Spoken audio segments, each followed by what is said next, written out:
They're the fastest metal cars you've ever seen. Mattel's new Hot Wheels. Collect them by themselves or get them in wild new action sets like the drag race action set, the stunt action set, the Hot Curves race action set. Get Mattel's new Hot Wheels, the fastest metal cars you've ever seen. Hey, welcome back to the Crossroad Diecast Speed Shop. We're outside the shop today, waiting on the arrival of our next restoration project. I think I hear the truck coming down the road now. And here we are. This is a Hot Wheels TNT Bird. It's part of the spoiler series. It's actually the last one we need to do to have all the cars from the spoiler series back in 1970. Again, this is part of our build for the National Redline Day build, sponsored by the Four Horsemen. So we're going to get this thing off the truck and into the shop and get started with our project. All right, well, we've got our little TNT Bird all taken apart here, and so let's take a look at the parts. Again, this was pretty well. This looked like some kid did something to it, at least some part, because there's supposed to be a white stripe here, and of course that's missing. I don't think I'm going to put the white stripe back in anyways. I've never been really, there are some things that I use the white stripes for or decals for, but I think this one I'm just going to do the black magic on the, or flat black on the roof after I paint this up. I'm still not sure what paint to use because it looks kind of like a copper, or maybe not a copper, but a brown, and but I don't have a brown. I have a root beer, so I don't know if I'll use that or not. If I'll use a red or what. But just I would like to make it as close to the original as possible. Again, drilled and tapped the posts out with 1/72 screws. The engine, of course, has to come out. I did drill it a little bit, but I haven't tried putting a screw in there yet. I don't know if I'm going to do that or if I'll just take some super glue and do that. We got to clean it up though. It's metal, so we can polish that up. Windshield looks really good. Looks pretty good. It doesn't, a little bit of a wash and dip in a Pledge Revive, and that should take care of that. Same with the interior. Interior is really good shape. And then the base, we're going to have to do some cleaning up there. We'll shine that all up. These have the hub style wheels. They're not the cap style wheels, but the hub style wheels. And so that'll be easy to get a bunch of those to put in. They're kind of worn, so we'll replace those, and then we'll have to make sure we clean off the grill and take care of that. So that's what the part pieces look like. So let's move on with our project. All right. Well, we've been working on our TNT Bird, and so one of the things, it's got the, you can see right there, it's got the hub style wheels like that. But I've tried to push them off, but it seems like they're really on there kind of snug. So rather than taking damage the axle or the hubs or anything like that, and since they're so bad, I've got some other wheels here that I got from Bright Vision Wheels. So those look cool. And so what I'm going to do is I'm just going to take the sprue cutters and let's see if we can cut through. Might have to go to a couple different places to do that, to cut them. Just breaks them off. That way, see how the nice breaks off nice and clean. Then we can put the new ones on. But first, before we do that, we're going to put it in a solution, a 50-50 solution of lime away and water to kind of get some of the tarnish off, clean it up, get it shined all up. And then we'll probably put some flitz polish on there to protect it and to get that looking good. So let's move on. All right, well, we're back, and we've been working on our TNT Bird to restore this. Again, as I said before, I was able to take this and dip it in some lime away and water, a 50-50 mix, and for about 3.5 minutes. And then I used some of this flitz polish, and after I brought it out, scrub it. You can scrub it with several different things. I used one of those Scotch-Brite wheels. I used one of those Scotch-Brite wheels in my Dremel tool to kind of scrub it off and kind of clean up. And then what I did is I took some flitz, put a little bit of flitz on there, felt buffing wheel, buffed it all out, so it came out really nice. We've redone the front grill. The grill, of course, once you put it in the lime away in water, the black stuff on there lightens up, and after you scrub it, it goes all away. So you get that. And the next thing I got to do now is I will take a red Sharpie pen, and I should be able to go right along here with the red Sharpie right across there. You want to do a couple passes, and there you go. You got your red tail lights on there. As you may recall, I told you to take a sprue cutter and cut the wheels. We'll cut the wheels off. I got them right here. It was left of them there. Now what we're going to do is we're going to take some of these wheels that we got from Bright Vision Wheels, and we will put those onto the hubs.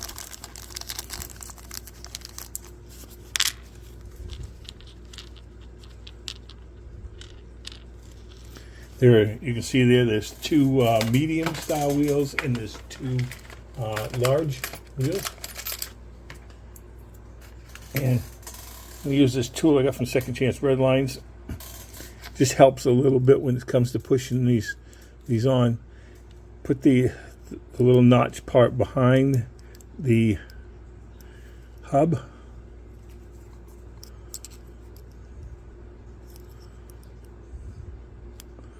By doing that, when you go to push the wheel onto the hub, you got something to press on it. You want to just press that in there, so it presses in just like that. You can do it a little bit with your fingers and stuff, but it's probably easier just to have the tool if you can get it. If not, you can use a little screwdriver, just something to be behind this to hold it, so push those hubs in can work and stuff. And so let's see here. Get these all on. These are Hong Kong style wheels, because this is a Hong Kong style casting. You can tell that because of the slots in the base, and also the fact that it came with a blue windshield, and also because that's what, if you look at Hot Wheels Wiki, it'll tell you that it was made in Hong Kong. So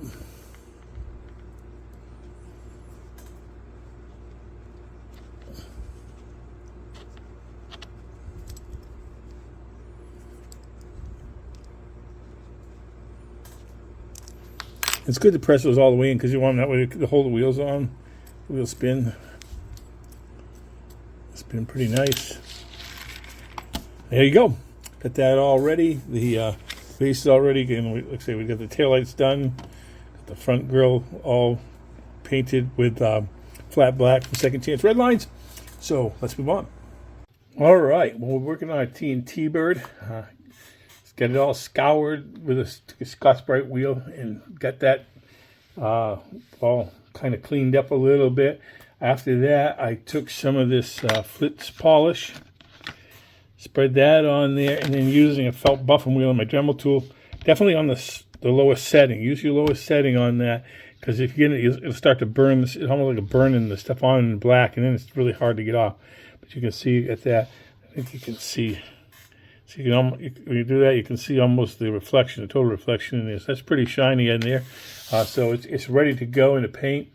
After I get the Flitz done, though, I usually take some of this Zep degreaser, spray it on there and under some running water, and then under some running water, I take this toothbrush and just scrub around it, trying to get all the extra grease and stuff off of that. And then what I like to do after I do that, before I put it on the thing, I like to just take a dip into this isopropyl alcohol. I just dip it in there. On the isopropyl alcohol, this is 91%. And just that way it gets it all ready, gets any oils off or anything else that's left on there. So this way I won't touch it after that. So just to get it ready for paint. And still haven't decided what color I'm going to use yet. The car was kind of a red or an orange. I don't have any orange. I got red, but I don't have any orange. But I'm not sure if that's the color I'm going to use. I got a lot of red red spoiler series cars and restored Sweet 16s. I like to have something just a little bit different. So I'm going to take a look at it, think about it a little bit, and we'll get back. All right, well, we are continuing to work on our National Redline Day TNT restoration. So what I've done is I decided to paint it green. I painted some Retroflame green from Second Chance Redlines. And now what I'm going to do is I'm going to use some of the flat black because as you can see, I've got the roof taped off because the original TNT T-Birds had black roofs on them. So I'm going to do that, lay some coats on that, and putting light mist coats on at least first, a couple of them just to get that down. So we'll move on. Okay, well, here we are. We're ready to assemble our 4 Horsemen Redline, National Redline Day build. It's a TNT bird. Got the car. I ended up painting it with a nice Retroflame green from Second Chance Redlines, and I used Retroflame. Second Chance Redlines flat black for the roof. I think it came out really nice. And then cleaned up the base, shined that all up, got new mediums on the front and large ones on the back. The grill, as you remember, we washed up and dipped the windshield. That was really almost brand new. Cleaned up the interior, took some flits and cleaned up, shined up the engine. So we're all ready to put it together. So let's get this thing put together and take a look at what we got. Coming up here at the Crossroad Diecast Speed Shop, on May 22nd, we'll be having our Spoiler Series showcase. Then on June 5th, we will be doing our monthly Redline restoration of a Larry's tow truck. We're going to follow this on June 12th with our Corvette Summer Race. So be sure to hit the like, subscribe, and notification bell so you don't miss an episode. And here we are with our fully restored Hot Wheels Spoiler Series TNT Bird, which is my entry into the 4 Horsemen Diecast Team National Redline Day Invitational. I had a lot of fun with this car. It was neat. Great to find out some information about this as well. As you saw throughout the video, we painted the body with Retroflame green from Second Chance Redlines, and then added their flat black for the roof. Cleaned up the engine and the base with some flits, and added those nice Hong Kong style Redline wheels to replace the old ones that were on there that were all worn out. And again, this is a Hong Kong casting. You can tell that too by the blue windshield that we had, which we cleaned up and dipped in the Pledge Revive. As I said, I had a lot of fun with this. One of the things I didn't do on this, I didn't put the white racing stripe across the hood, the trunk, and across the roof. I just didn't like that. I just didn't like that thing, so I just opted out. It's my car, so I figured I could do that. But I really like this car. I like the shine of the paint and stuff. It came out really well. And you know, the TNT Bird is probably one of the more charismatic members of the 1970 Spoiler Series Hot Wheels. And it was kind of a lineup where they said, hey, what if we took regular cars, took the hood off it, put some big engine in there, and just see what it would look like. This one was designed by Ira Gifford, and it's a radical imaging of the custom T-Bird, which Hot Wheels came out part of the Sweet 16 year before.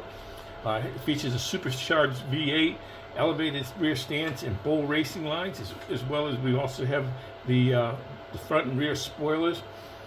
Again, this was based on the '69 Ford Thunderbird, and it was quite the, you know, it really looks fast. It really looks fast. It looks like it's make some speed records or something like that, or at least the kids in the neighborhood probably thought so. They probably argued over who got to race it first and who's got to get it fast.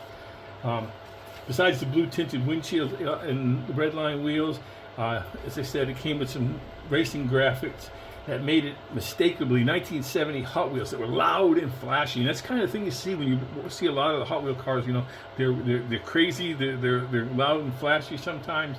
Even though I prefer to kind of go to the more mild, more regular car looking ones myself in my own collecting, but that's to each person their own. Again, this production took place exclusively in Hong Kong, and like all true Hot Wheels classics, it arrived with a rainbow of Spectre Flame colors that were engineered just to make collectors drool. And the interiors also varied from white to brown, giving rise to some of the hardest to find combinations and some very intense color debates. One of the joys of collecting the TNT bird lies in the variety of colors and interior combinations. Hot Wheels wasn't shy about experimenting with that, and today Hot Wheel collectors are spend hours just scrutinizing and say, okay, what about this? What's different? What's a variant or whatever? Well, back in 1970, the first release of the TNT bird rolled out with all the different Spectre Flame colors from blue, green, red, orange, purple, brown, olive, aqua, and teal. And they were all paired with the blue windshield and typically with a white interior, but the rare variants came with brown interiors, and those are especially rare when it comes to the green and purple versions. So if you can find a green and purple version with a brown interior, you got a gem, so hold on to that. They were also retooled in years 2006 to 2017 into different variants. In 2006, it was part of the Neo Classics in Spectre Flame Green. And then in 2010, at a collector's convention, it was in Spectre Flame Pink, because nothing says performance like a pink car with a matte black roof and a gumball number on the side. And then in 2016, the Hot Wheels spoiler series in Spectre Flame Purple with racing stripes came out as well. And each release, though, kept the spirit of the original, but added modern detailing, much like a reboot, a classic movie or something like that. But I don't think these reboots upset any fan either. So, again, to all my viewers and subscribers, appreciate you watching. God bless, and thanks for stopping by the shop.